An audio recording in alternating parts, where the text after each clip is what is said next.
The Palestinian woman told her life story through the Tatreez, embroidery, on her thob or dress.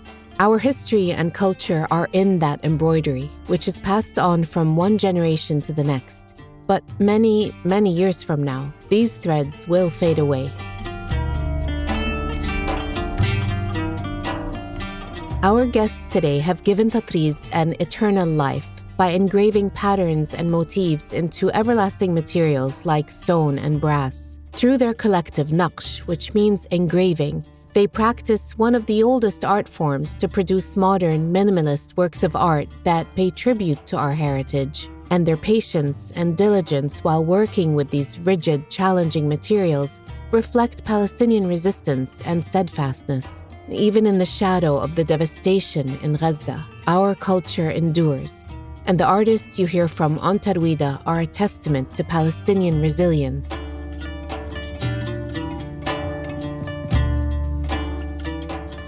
Today we speak to sisters Nisreen, Nermeen, and Shireen Abu Dail, who founded Naqsh in 2009 in Amman, Jordan. Their work has been shown in several national and international museums, as well as major international design events. This episode was recorded on the 12th of March, 2025.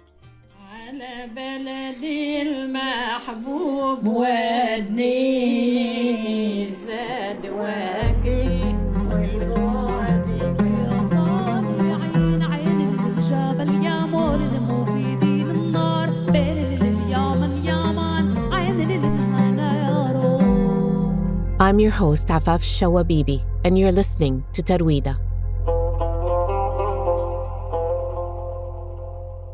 أهلا وسهلا بنقش.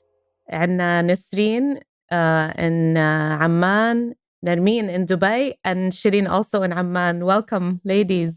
Thank you. Afaf. Thank you, Tarwida team. Hi, Afaf. Hi. Really good to have you. And it wasn't an easy endeavor to coordinate 3 different locations, but we've finally made it. We did it. I'm excited about this because I'm a big fan of your work. So I can't wait to hear from your point of view everything that goes on in your heads when you're approaching your work. We're going to talk about, obviously, various pieces of your work, but I think it's really important for our listeners to know what Naqsh is. In other words, what exactly is your collective, what you do, and how you would describe your work. So people have said it's like sculpture meets embroidery meets furniture, but it's way beyond that. So what is Naqsh Collective? For me, for us, Naqsh Collective is our word, is our dream.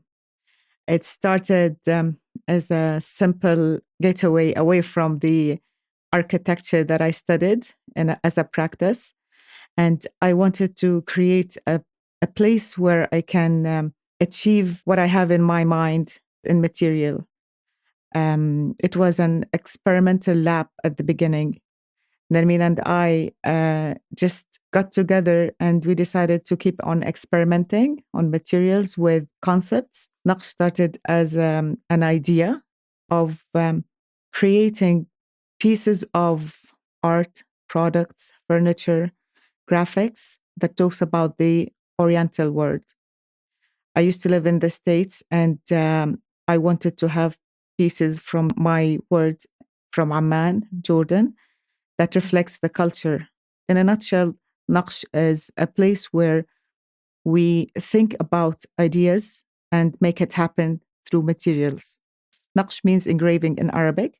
And in our culture, we build heavily with stone. And just to beautifying the stone, we had this practice, and I know it from like the Nabulsi Naqsh on stone, Naqshin. And I thought that would be a nice, simple transformation, art, architecture, and material. So I thought Naqsh would be a great start. Mm-hmm. And so your work is really unique and you use original techniques. Tell us about the choice to use stone and brass. For us, having stone and brass in our media at this stage came after a long journey of material experimentation. As I told you, we started as a lab. We started with wood, resin, acrylic, all kind of like simple material that we knew how to play with. And then the challenge of stone came later after being recognized on an international or national level. We thought that having a material that can be translated or like can be inherited through generations that would last. So when we started handling the embroidery concept, which is very dear to our hearts, we wanted to have it engraved or engraved forever on a material that it would last and would just continue on the story to get generated from one generation to another. So stone and brass was satisfying and is still satisfying enough for this concept to be realized. So it's transforming something fragile like embroidery, usually done on fabric, to something that's durable. There must have been a journey in mastering that technique. And I know one of the important people who in your journey is your father. Can one of you tell us about his role in helping you set the collective up, or the lab initially? Well, we grew up in a family. Like the three of us were exposed to my father's craft and factory of wood, and his practice in creating desks or beds in the carpentry workshop. And alongside with my mother's also craft and passing it on to us through embroidery and crochet and all the tailoring techniques that she also gave us and like trained us when we were like teenagers. When we set up Naqsh workshop, my father's ability in creating the machine that he developed enabled us to cut brass into very small pieces in our workshop. And that led us to create intricate pieces with details that were not available in the market, just to buy and use as brass in that size. So he developed a machine specifically for you to do that, to work on a more intricate scale. Yes, absolutely. And through also his guidance and like additions and us wanting to achieve or like reach to a certain form, he helped us like what machinery you need or what tool you require to do this and to do that. So it was like a collective also brainstorm with him, and adding to our background with the embroidery and the patterns that we like embroidered, and the craft that we took from also my mom's side, and like a balanced formula between both worlds that came to life. So you used to actually do Tatreez. Your mother taught you how to do it. Yeah, Shireen was the one who did most of Tatreez as well, because she has the most patience across all. Shireen, tell us a bit about that. Shireen, you're a musician, as I understand. Yeah. So Yes, tell us about that. Sure. That experience.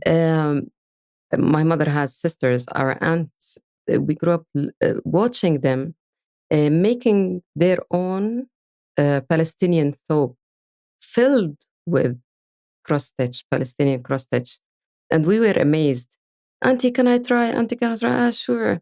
And we would add like a stitch or two. I can't forget how beautiful it was. The vivid colors, the many, many patterns that we saw. Nermeen, you're a graphic designer. So tell us how your skill as a graphic designer relates to embroidery, to Tatreez. Well, I look at Tatreez in a graphical manner. First of all, the tools that I use are different. I would do it on softwares like Illustrator and Adobe, AutoCAD, and different like softwares, whereby it was, of course, the thread and needle. Aside from that, I am actually doing the same thing that the ladies did when they embroidered and did the craft with the thread and needle, it was like a repetitive form, a continuous move that also I feel it on the computer as I do it. Like sometimes I have like a sore finger doing the click, the click, the click. It is for me like doing it in an unconscious mode at one point because of the repetitive form. Yet there is a certain also graphical background that comes to it, whereby I read the whole visual, the balance of it, the negative and positive spaces, and like the overall look, of course, and then curate the whole thing with Nisreen, because we do work, of course, in tandem, like all the time together, sharing screen, files, going back and forth, and the outcome. So I think that's like another extension of my graphical background, whereby embroidery is yet just another discipline of this graphical language. Yeah.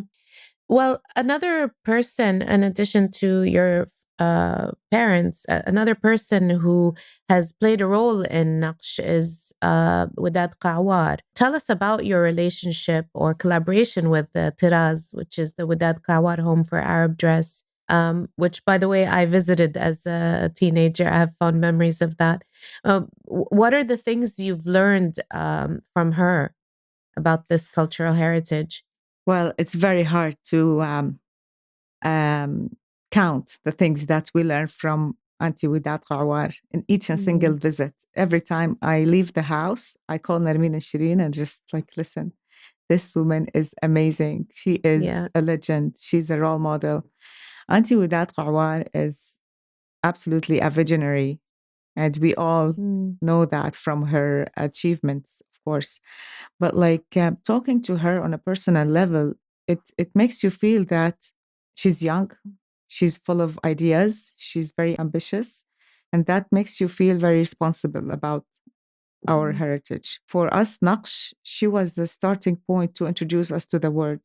And I remember my first visit to her when she started hearing the stories and see the pieces, and she was, what is this? How come embroidery is away from the fabric? And how did you manage to take it from this media to that media? She started asking questions, being curious.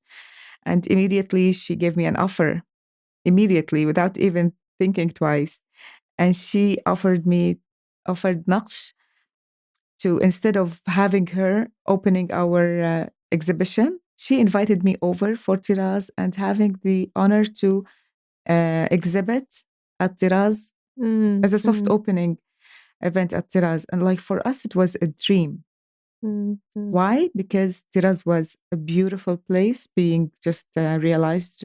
And it was filled with amazing thobes, the Palestinian original thobes that all our inspiration came from. And we never had an original one. It was too expensive at that time. So we used to visit her, we used to stay at the museum or at Tiraz for hours. And all of a sudden, we have this invitation to come and have our pieces around the thobes, and with her energy and the crowd. And, she's an established figure in Amman. So it was a dream. That's incredible. Before we talk about a few of your select pieces, let's just give our listeners an idea about Tatreez, because as I understand, pre-1948 Palestine, the designs were continuously evolving.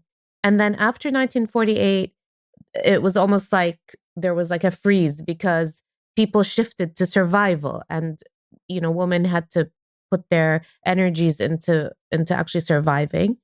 And then slowly over the years, Tatreez began to gain traction again. Tell us a bit about that. When we started handling Tatreez or studying Tatreez, it was by pure coincidence, yet it was a package of knowing our identity. We started the inspiration of the identity search in the Arab Spring. Before that, we used to handle Oriental themes in general, like Islamic patterns, geometry, other stuff that relates to Oriental culture. But like in the Arab Spring, we decided that we're going to go deep in our roots as individuals. Nisreen and Nermeen, born and raised in Amman, coming from Palestinian origins. So what does that mean in order to reflect that on a material? So we started studying references of books that talks about culture, old maps, old practices of Palestinians. How did they used to live? What kind of environment, the agriculture, the industry, the trade. And then we just realized that the Palestinian thobe and embroidery will consume a huge part of the Palestinian culture. But honestly, it wasn't like we knew the potential of embroidery at the beginning.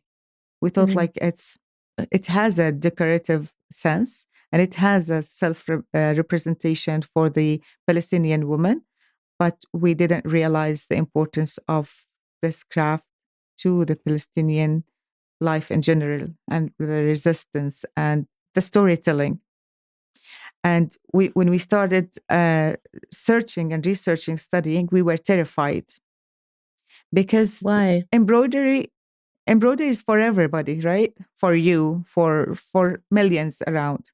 And we were like, who are we to come and play or try to add or just take it to the next or different phase? We didn't know how to. We were like naive, or in a way, or we were like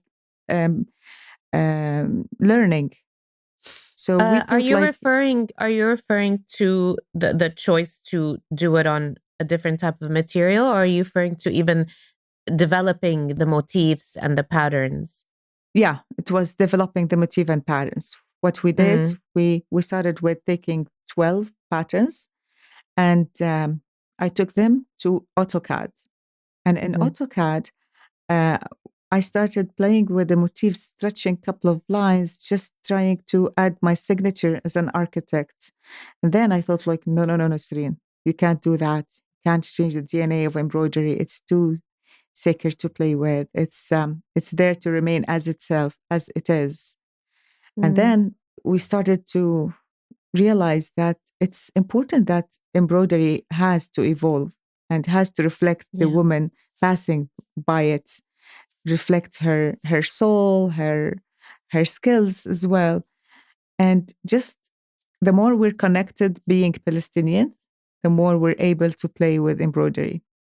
So it was a journey of rooting ourselves. I remember Nisreen and I were coming back from Beirut, and we sat in the airport after like a really amazing brainstorm with a friend of ours. And that was like an eye-opener to how we still, Nisreen says it and I say it again, how we are the legitimate heirs of this culture and this heritage, and how developing it is part of taking care of it, not just bringing it back as it is or using it as what we know it. Yeah, certainly. And it's so nice that, for example, Shireen is passing it down to her daughter. How old is your daughter? She's now 7 years old. Oh, 7. Okay. But that's amazing because, you're getting somebody very young to have an interest in it. I'd like to turn to a few of your pieces. And as I understand, your breakthrough piece was the shawl, which was in 2015. It was shortlisted for the Art Jamil Prize 5, and it was on display at the Victoria and Albert Museum in London.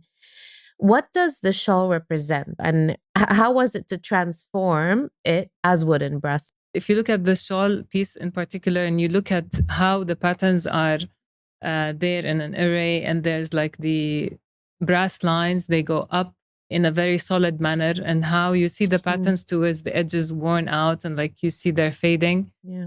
All of that coming from our interpretation to how the DNA is quite strong and solid in each and every Palestinian woman, and Palestinians as well. I don't want to just narrate it to women only, but how she used to live around her land as a loving mother to her children, and like who serviced her community and her surroundings, and who celebrated her life with beautifying the patterns across her garments and textiles that she used, and was a beautiful addition to her surrounding. And this is where we look at the status of it being worn out and not fading, but in the sense of there's a lot of stress that took place on this woman and this region. And that's where yet we came back with the solid brass to emphasize that they exist, they're here, they are with their beautiful fingerprint across the place they live in. Yeah, certainly. And this piece and most of the others are actually very big. So they're average 3 meters wide. So we're not talking about something that's like very small. Can you tell us about the choice of working on such a big scale? Okay, here comes architecture. It just, as an architect, you always challenge yourself with the material, with the solution. It just, in the middle of creating or working on that piece, I was like, what the hell? Why would I go for this big scale and challenge myself? Why it's not smaller and I can, but the story is big. And for us, like details is to be enlarged. We played with the scale of embroidery as well. So we took like 5 by 5 centimeters and turned it into 20 by 20. We thought like each pattern can be realized on its own, can be a story by itself, can be a visual that's complete on its own. Another piece that Nermeen, you mentioned is the Akka jump, and this is where the storytelling comes in. So I just want to say that I wish I could see it in person, and I will one day. But when I saw it on my computer screen, I actually got the chills. Maybe you could describe the piece for our listeners very briefly. Well, Akka was amongst other pieces that held the title of Unlived Moments. So this is for us as Palestinians who grew up in diaspora. And our kids also have never had the chance to visit Palestine or live through the experiences the land has to offer. One of them is Akka's jump. Akka is Acre City, known for its wall overlooking the Mediterranean Sea, and how that wall even conquered Napoleon and his hat. Like it's the jump that the rite of passage that every boy in Akka, whenever he jumps off that cliff, he goes back home saying, I'm a man on my own. I've made it with no scratches. And I'm like, I can take my life decisions as well. So this was something that we've always envisioned doing, like jumping off the cliff, living around the city, enjoying the oranges trees around the Java oranges and all the gardens there, fishing from Jaffa port. Like this is something that my father always like dreamt of doing because he loves fishing and he's always longing for the sea. And this is something I believe it's embedded in our DNA as well, similar to the embroidery act. And I believe this is passed on. So Akka is one of the pieces that really told the story, not just for the jump itself, but for the whole nation who wanted to live in that normal setup in their country and to experience the beauty or the interaction with the city that it has to offer for its people. Yeah.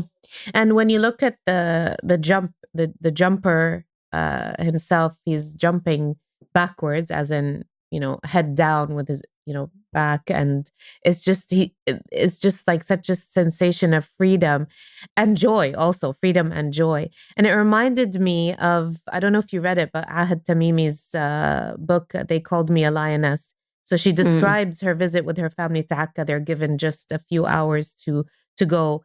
and she got to enjoy the sea for the first time. And she describes how much she loved it there and how she wished she could just live there because she felt such an affinity to that city, and it was just really, really beautiful. And so these unlived moments that you talk about, they don't just apply to the diaspora, but also to people living in Palestine who are confined to their area. So another piece that was recently featured in the New York Times was the marble chest. The title of the article in the New York Times is "The Marble Chest Inspired by Palestinian Embroidery." So that was interesting seeing that in the New York Times. How does it feel to have such a piece recognized by such a publication at this time? Yeah, well, all the credit goes to Shireen and Shams in this piece. Shams is your niece. Yeah. She was the reason behind creating this chest. Shams, Shireen's daughter, was celebrated by like the tradition that women do in Palestine, celebrating the wedding of their niece or nephew, or like in preparation to their wedding, they would help creating their trousseau and like embroider their dresses and create the chest for the bride. And this was when Shams came. She's still young, not to be married yet, but because of her coming, we wanted she's still 7 years old. We wanted to celebrate her coming to this world. And as Nisreen and I, her aunties, we created this chest for her that we called the bridal chest, and endured all the patterns that were to be embroidered on a bridal dress, bringing the kinne hamaye, like the mother-in-law and the bride patterns into this picture. I thought it was for your niece who had just gotten married. So we're talking about the lovely Shams who's learning embroidery right now. Right. Okay. Right. How did Shams react to it? Oh, she loves it. Whenever she comes to, she visits us in the art gallery, in the art studio, I mean. She comes, "Oh, Mama, this is my chest. I'm taking this home when I get older." That's so nice. And that's so actually created the riot amongst the other nephews and nieces. Like, there's like, where's my piece and where's my collection under my name? And yeah. Because a whole collection was under her name. A whole collection. Okay. It's called Jahazek Ya Shams. Okay. Wow. So there's now pressure to do the same for the others. Yeah. Tell us about your process as a team. I mean, how do the three of you interact and realize a piece and run the collective? Nermeen and I, we live on Bottom or Zoom or 24/7. She's with me in the field. She's with me in the studio. I'm with her on her computer. We share the same screen. The interaction between two of us is strong to the point that sometimes I don't feel that I can think extra step without her being in the process. When we start developing a concept, Nermeen starts visualizing on the computer immediately. And then once the files are prepared from Nermeen's side, it goes into the lab again in Amman, the studio, where the material is, where all the technicalities will be solved. And the production is done in our studio in Amman. And then we take it to the exhibitions and just like the next phase. And what about you, Shireen? What's your role in the collective? Fazia. I'm the peacemaker between Nisreen and Nermeen. That's very important. No, I handle the business side, most of it, like the human resources, financials, productions, following up with clients. I mean, shipping. And the shipping. But like, again, Fazia, she does work as Fazia. Yeah, I do. Don't get really fooled by. They need one to do that. Although we look very cute, the three sisters, but we fight. We're normal human being. And making coffee for them also, coffee and tea. You might. Yeah. So recently you had a call for people to create and design Palestinian resistance embroidery units. Tell us about this latest call.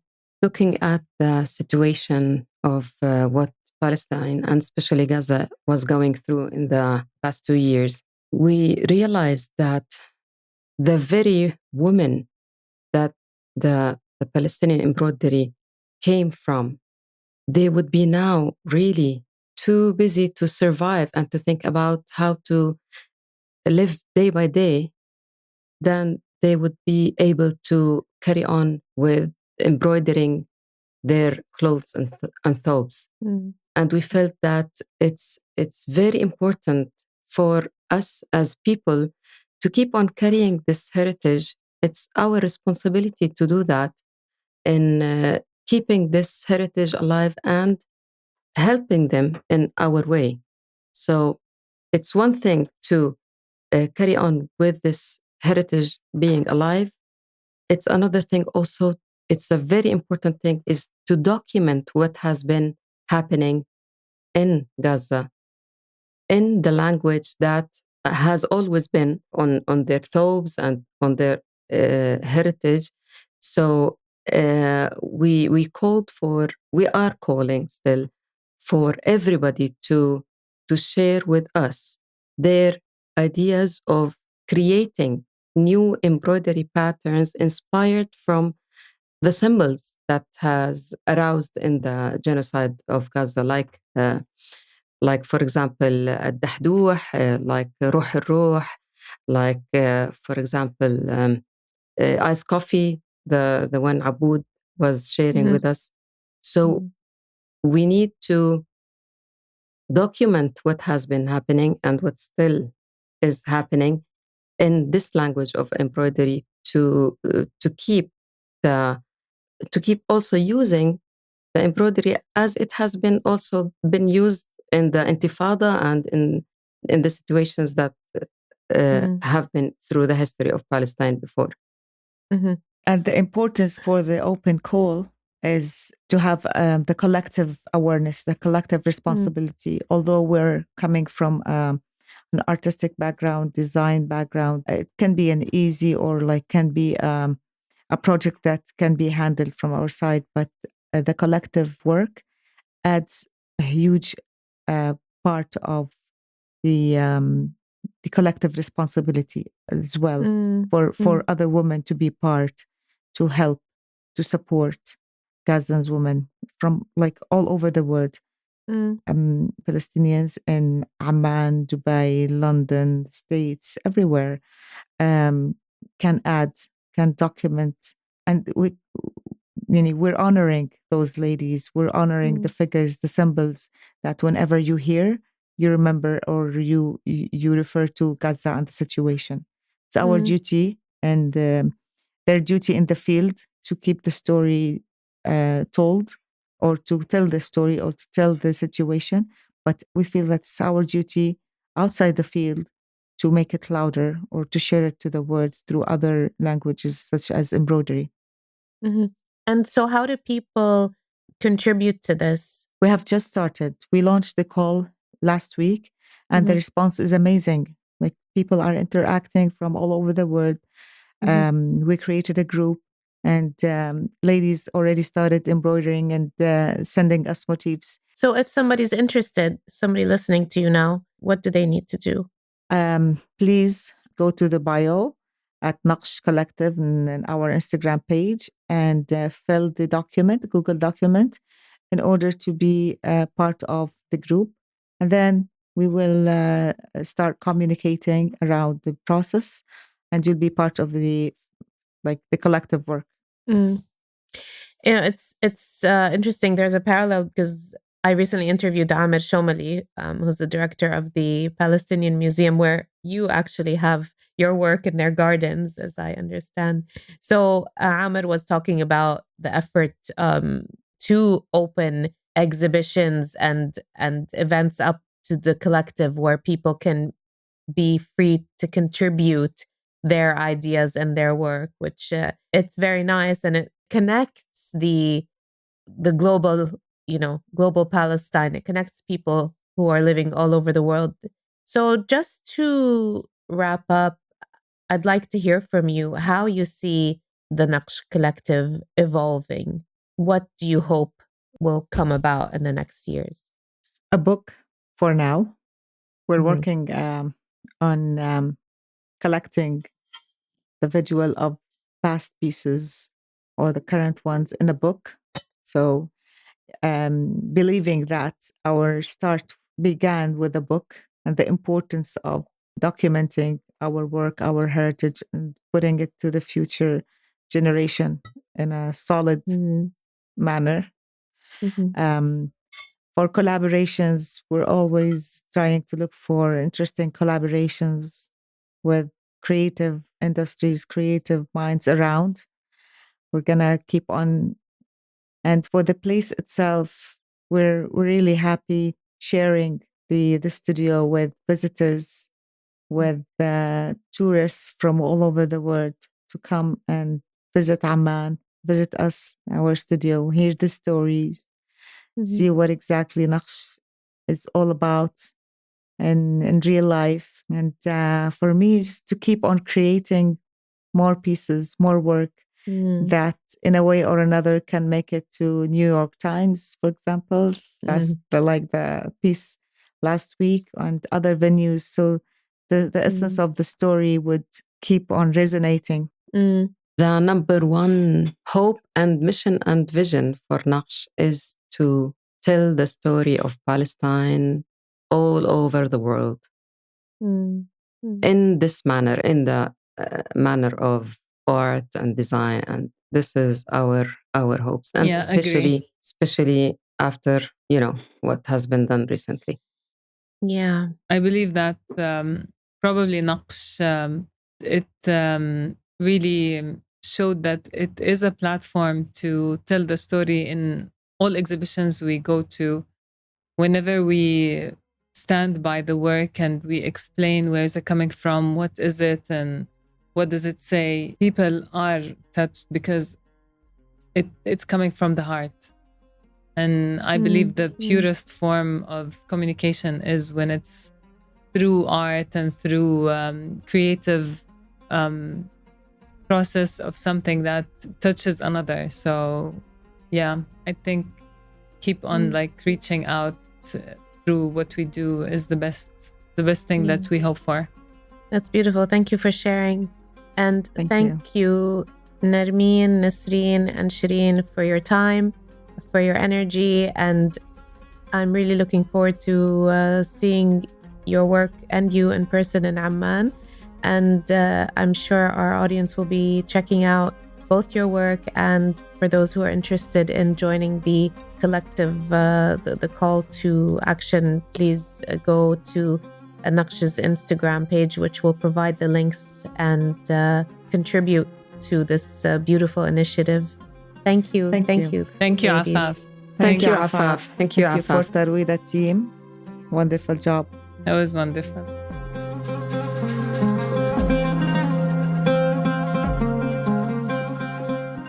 Thank you for listening to Tarwida, a podcast dedicated to bringing you the best of Palestinian arts and culture. For more information, please follow us on social media and don't forget to subscribe. Salam.